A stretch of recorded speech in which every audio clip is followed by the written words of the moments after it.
menyinari para bangsa, dan kemuliaan bagi umat-Mu Israel. Haleluya, haleluya, haleluya.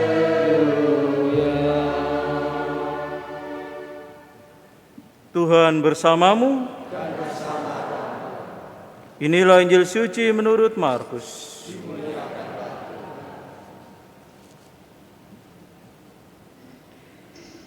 Pada waktu Yesus tiba di Yerusalem, ia masuk ke bait Allah dan meninjau semuanya. Tetapi karena hari sudah hampir malam, ia keluar ke Betania bersama ke-12 muridnya. Keesokan harinya, sesudah mereka itu meninggalkan Betania, Yesus merasa lapar. Dan dari jauh ia melihat pohon ara yang sudah berdaun. Ia mendekatinya untuk melihat kalau ia mendapat apa-apa pada pohon itu. Tetapi waktu tiba di situ, ia tidak mendapat apa-apa selain daun-daun saja, sebab memang bukan musim buah ara. Maka Yesus berkata kepada pohon itu, "Jangan lagi seorang pun makan buahmu selama-lamanya." Ucapan itu terdengar pula oleh para murid.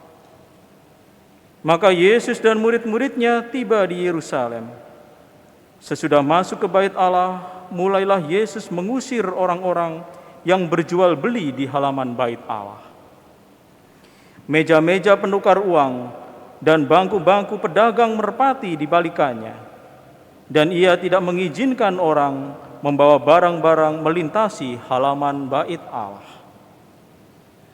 Lalu ia mengajar mereka, "Bukankah ada tertulis, rumahku akan disebut rumah doa bagi segala bangsa, tetapi kalian ini telah menjadikannya sarang penyamun."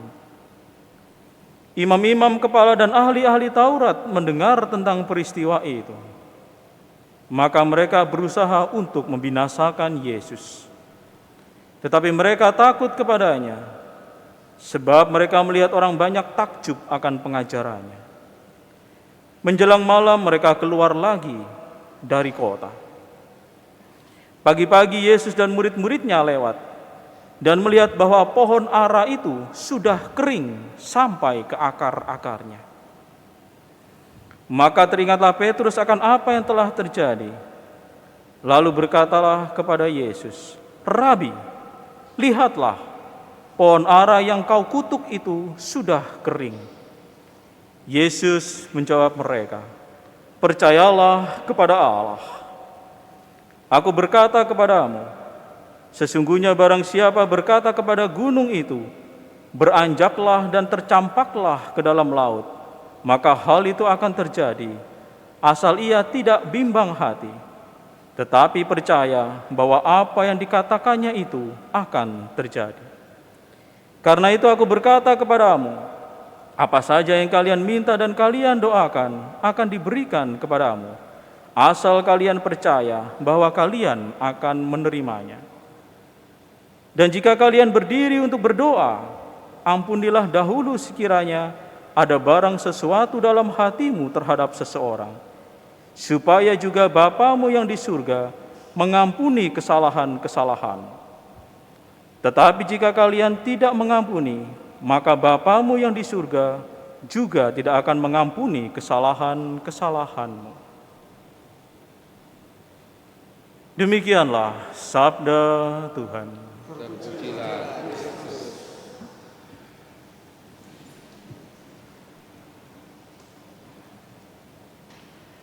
Saudara-saudari yang terkasih,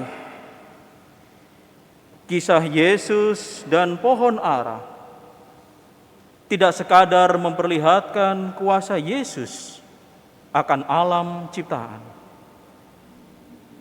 Namun jauh lebih dari itu, fenomena pohon ara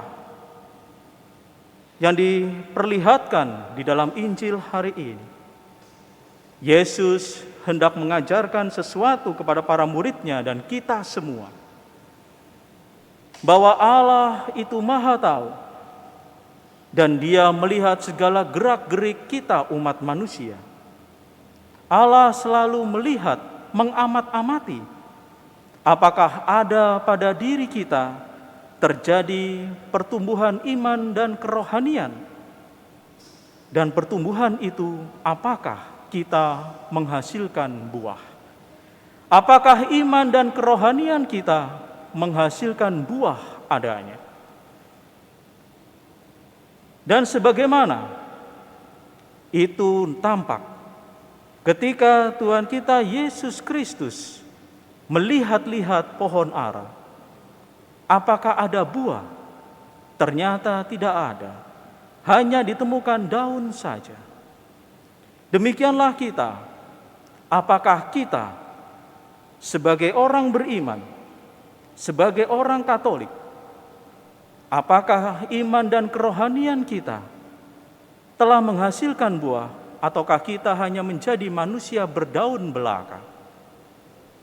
Disinilah Tuhan menjadi gemes dan kecewa, di mana oleh karena manusia yang diharapkannya sudah menjadi Katolik begitu lama, beriman begitu lama, tetapi di dalam iman dan kerohaniannya tidak kunjung menghasilkan buah. Hanya begitu-begitu saja menjadi Katolik adanya. Dan akhirnya, di dalam hal itu, Tuhan mengutuk pohon ara, sehingga pohon ara itu menjadi kering atau mati, yang berarti tidak selamat. Demikianlah ketika kita hanya menjadi orang-orang Katolik biasa belaka, namun kita tidak menghasilkan buah, kita akan seperti pohon ara itu kering adanya. Atau dalam artian tidak selamat. Menjadi orang Katolik yang tidak berbuah saja tidak selamat, apalagi tidak menjadi Katolik lagi. Nah, saudara-saudari yang terkasih, kekecewaan Tuhan itu semakin bertambah, di mana sebagai manusia yang ada hanya menjadi manusia biasa yang senantiasa mengaku dirinya memang beragama, beriman, mengaku dekat dengan Tuhan, tetapi justru mengalihfungsikan apa yang menjadi fungsi dari tempat ibadat itu menjadi money changer atau tempat yang disebut seperti pasar adanya. Disinilah kekecewaan Tuhan semakin menjadi-jadi, di mana manusia hanya mementingkan kepentingan duniawi belaka, tetapi mengabaikan perkembangan rohaninya, mengabaikan pertumbuhan imannya untuk menghasilkan buah. Dan disinilah saudara-saudari yang terkasih, sebenarnya kita semua melalui Injil Markus yang ada ini, penginjil Markus hendak menyampaikan pesan yang sangat penting kepada kita, bahwa kita semua hendaknya menghasilkan buah di dalam perjalanan iman dan kerohanian kita, buah yang manis, dan itu juga tentunya akan membuat Tuhan kita berbahagia karena kita menghasilkan buah adanya. Dan tentunya buah-buah iman dan kerohanian itu akan semakin tampak nyata apabila memang kita sungguh telah menghasilkan buah-buah roh itu sendiri. Buah-buah iman dan kerohanian itu nyata bahwa kita semakin hidup di dalam kasih, sukacita, damai sejahtera, kesabaran, kemurahan, kelemah lembutan, kesetiaan, dan penguasaan diri. Ketika kita menjadi orang-orang Katolik yang semakin berbuah manis tersebut, maka nyatalah Tuhan akan begitu gembira. Nah, saudara-saudari yang terkasih, demikianlah bahwa kita semua menjadi insan-insan Katolik yang ada. Kita semakin membuahkan hal-hal yang sungguh sesuai dengan iman dan kerohanian kita. Kita menghasilkan buah-buah roh yang ada. Kita semakin rendah hati, semakin dekat dengan Tuhan dan percaya kepadanya. Dan tentunya kita juga mengantar orang-orang semakin dekat kepada Tuhan. Tidak malah membuat orang tersingkir, tidak membuat orang malah menghilang atau lenyap dari gereja, atau kehilangan imannya. Kita semakin banyak menarik orang untuk selalu dekat kepada Tuhan. Inilah buah yang istimewa, bahwa kita semakin membuat orang dekat kepada Tuhan, dan semakin juga orang tersebut bertumbuh dan menghasilkan buah-buah yang sama, buah-buah iman dan kerohanian.